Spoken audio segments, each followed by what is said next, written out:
ইন্তেকাল করিয়াছেন। ইন্না লিল্লাহি ওয়া ইন্না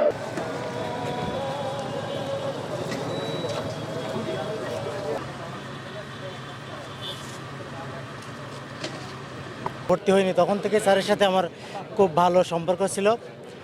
সবচেয়ে বড় কথা, স্যার শুধু ফরিদা পারভিনের স্বামী হিসাবেই পরিচিত নয়, উনি ওনার নিজের কর্মে তোমরা কি ভুলেই গেছো এই মল্লিকাদের নাম, এই গান পৃথিবীতে যতদিন থাকবে ততদিন উনি বেঁচে থাকবেন। তারপর এই পদ্মা, এই মেঘনা, এই যমুনা, এই জাতীয় সঙ্গীত যেটা, এই সঙ্গীতের উনি রচয়িতা এবং সুরকার আর কি। এই বাংলাদেশ যতদিন থাকবে উনি ততদিন এই গানের মাধ্যমে বেঁচে থাকবেন।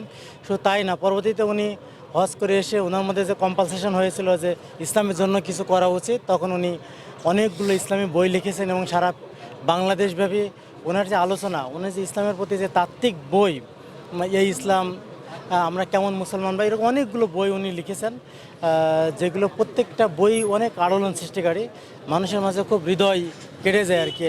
তো উনি বাংলা সাহিত্যের একজন অনবদ্য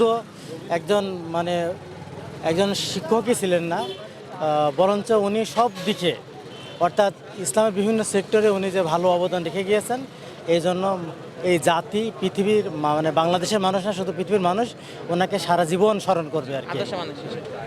কোন মানুষ আমাদের মধ্যে থেকে নেই হয়ে গেল,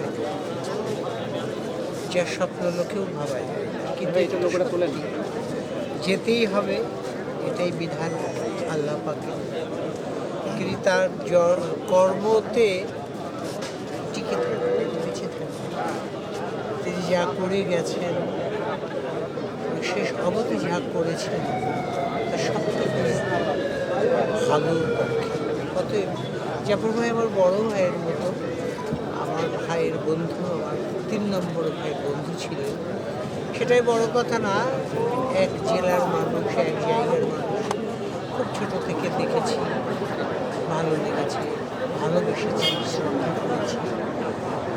এই সব মিলিয়ে জাফর ভাই আমাদের জন্য একটি সম্পদ ছিল। তার জীবনে কি করেছেন তিনি যা গান লিখেছেন, সে গান বাংলা সাহিত্যের চিরকালের জন্য চিরোজ্জ্বল হয়ে থাকে। তিনি ইসলামের জন্য শেষের দিকে জীবনের যে সমস্ত কথা লিখে গেছেন, ভেবেছেন, চিন্তা করেছেন, তা অকল্পনীয়, তাও তাৎক্ষণিক, এবং আল্লাহ সম্পর্কে তার যে ধারণা অর্জিত হয়েছে, তা আমাদের জন্য নিয়ে আমরা আল্লাহর কাছে প্রার্থনা করি। ও আমার নাম লালিম।